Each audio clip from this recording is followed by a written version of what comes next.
بسم اللہ الرحمن الرحیم اللہم صلی علی محمد وعلی آلہ وبارک وسلم۔ حضرت علی رضی اللہ تعالیٰ عنہ ارشاد فرماتے ہیں کہ میں نے اللہ کو جو پہچانا اس بات سے پہچانا کہ جو بھی میں سوچتا ہوں کہ یہ ہو جائے وہ تو ہوتا نہیں، اور جو سوچتا نہیں وہ ہو جاتا ہے۔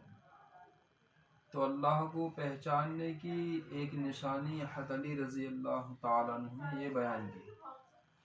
یہ ہماری زندگی میں بھی بار بار مراحل گزرتے ہیں، ہم جتنا سوچتے ہیں اور اس پر عمل بھی کرتے ہیں کہ یہ کام ہمارے وجود میں آ جائے، لیکن وہ وجود میں آتا نہیں، اس کے برخلاف ہوتا ہے۔ اسی طرح سے جو کام ہم نہیں سوچتے، بہت سارے کام ہوتے ہیں ایسے، لیکن وہ خود بخود اللہ کی طرف سے بن جاتے ہیں، ہو جاتے ہیں۔ تو اس سے پتہ یہ لگتا ہے کہ کاموں کا بننا اور بگڑنا یہ صرف اور صرف اللہ کی ذات پر موقوف ہے۔ اللہ تعالیٰ ہی تمام کائنات کا نظام سنبھالے ہوئے ہے۔ جو بھی کچھ ہوتا ہے اور جو بھی کچھ ہو رہا ہے اور جو بھی کچھ ہوگا آگے چل کر، وہ سب اللہ کے دست مبارک سے ہے، اللہ کے امر کن سے ہے۔ وہ کن اور فیکون کا مالک ہے۔ کسی نے بڑا عجیب سوال کیا حضرت علی رضی اللہ تعالیٰ عنہ سے کہ امیر المومنین یہ بتائیے کہ انسان مجبور پیدا کیا گیا ہے یا خود مختار؟ تو حضرت علی رضی اللہ تعالیٰ عنہ نے یہ ارشاد فرمایا کہ بھائی کھڑے ہو جاؤ۔ وہ آدمی کھڑا ہوا، پھر اس سے یوں کہا کہ اپنی ایک ٹانگ اٹھاؤ۔ اس نے ایک ٹانگ ہوا میں اٹھائی، پھر اس سے یوں کہا کہ یہ دوسری ٹانگ بھی اٹھاؤ۔ تو اس نے کہا کہ یہ دوسری تو نہیں اٹھ سکتی، یہی میرا اختیار میں تھی جو میں نے ایک ٹانگ اٹھائی، اگر دوسری بھی اٹھانے کی بھی کوشش کی میں نے تو گر جاؤں گا۔ تو حضرت علی رضی اللہ تعالیٰ عنہ نے سے یوں فرمایا کہ یہی تمہارے سوال کا جواب ہے کہ اللہ تعالیٰ نے انسان کو آدھا مجبور پیدا کیا ہے اور آدھا خود مختار پیدا کیا ہے۔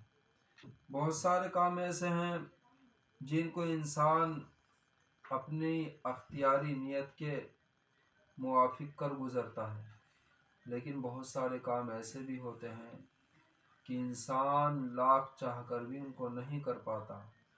یہ سب اس کی مجبوریاں ہوتی ہیں۔ ایک واقعہ بڑا عجیب گزرا ہے تاریخ میں، ایسا ہی ایک آدمی تھا، وہ بڑا عجیب سے دماغ کا آدمی تھا۔ اس نے یہ اپنا دل دماغ بنا رکھا تھا کہ بھئی مجھے جو اللہ نے پیدا کیا ہے وہ مجبور پیدا کیا، بس خود مختاری میرے اختیار میں نہیں ہے۔ تو اسی کے اکارڈنگ وہ اپنی زندگی گزارتا تھا۔ ایک دن اس کو بھوک لگی اور ایک باغ میں وہ داخل ہوا۔ وہاں پر باغ کا مالک تو تھا نہیں۔ اب اس نے موقع کا فائدہ اٹھا کر اپنا پیٹ پھلوں سے بھر لیا، خوب پھل کھائے اس نے۔ اتنے میں باغ کا مالک آیا، اس نے کہا کہ بھائی یہ تم نے بغیر پوچھے پھل کیوں کھا لیے؟ یہ تمہاری غلط بات ہے نا۔ آدمی ایک تو کام یہ ہے کہ غلط کام ہوا اور اس کو تسلیم کر لے کہ جی ہاں مجھ سے غلط کام ہوا، تو اس کی معافی تلافی ہو جاتی ہے۔ لیکن جب آدمی اڑ جاتا ہے بات پر اور ہٹ دھرمی دکھاتا ہے تو پھر دوسرا آدمی کو غصہ آتا ہے غلط بات پر۔ تو جو اس کا ذہن بنا ہوا تھا یہی کہ اللہ نے مجھ کو مجبور پیدا کیا ہے، وہی بات اس باغ کے مالک سے بھی کہنے لگا وہ کہ اللہ نے تو مجھ کو مجبور پیدا کیا، مجھے بھوک لگی، مجبوری تھی اور میں نے جا کر وہ پھل کھا لیے۔ باغ کا مالک جو تھا وہ چالاک تھا، چست دماغ تھا۔ اس نے سوچا بھائی یہ ایسے باز نہیں آئے گا اور نہ ہی ایسے اس کی سمجھ میں آئے گا۔ اس نے کیا کام کیا کہ ایک پیڑ سے باندھ کر اس کو ایک ڈنڈے سے پیٹنا شروع کر دیا، اور پیٹتے پیٹتے یوں کہنے لگا کہ کیا کروں، میں بھی مجبور اور میرا ڈنڈا بھی مجبور، میں بھی مجبور اور میرا ڈنڈا بھی مجبور۔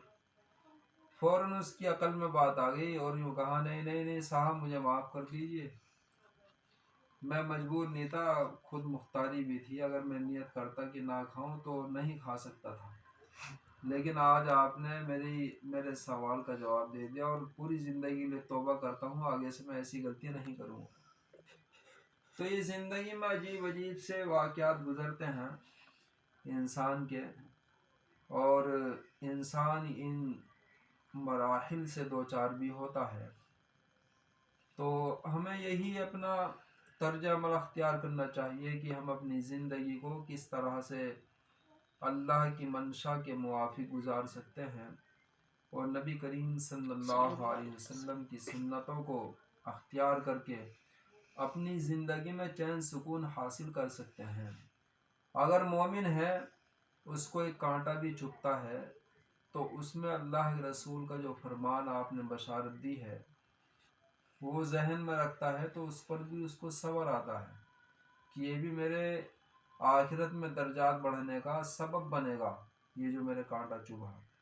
اور اگر دین شریعت زندگی میں نہیں ہے، انسان کو تکلیف پہنچتی ہے اور تکلیف پہنچنے کے بعد وہ پھر گلے شکوے کرتا ہے اللہ سے، اس میں اپنا بھی نقصان کرتا ہے، اپنی دنیا بھی خراب کرتا ہے اور آخرت بھی خراب کرتا ہے۔ تو لہٰذا ہر انسان کو یہ خاص کر یہ عمل اختیار کرنا چاہیے کہ اللہ کی ناشکری کبھی نہ کرے، شکر گزار بندہ بن کر زندگی گزارے۔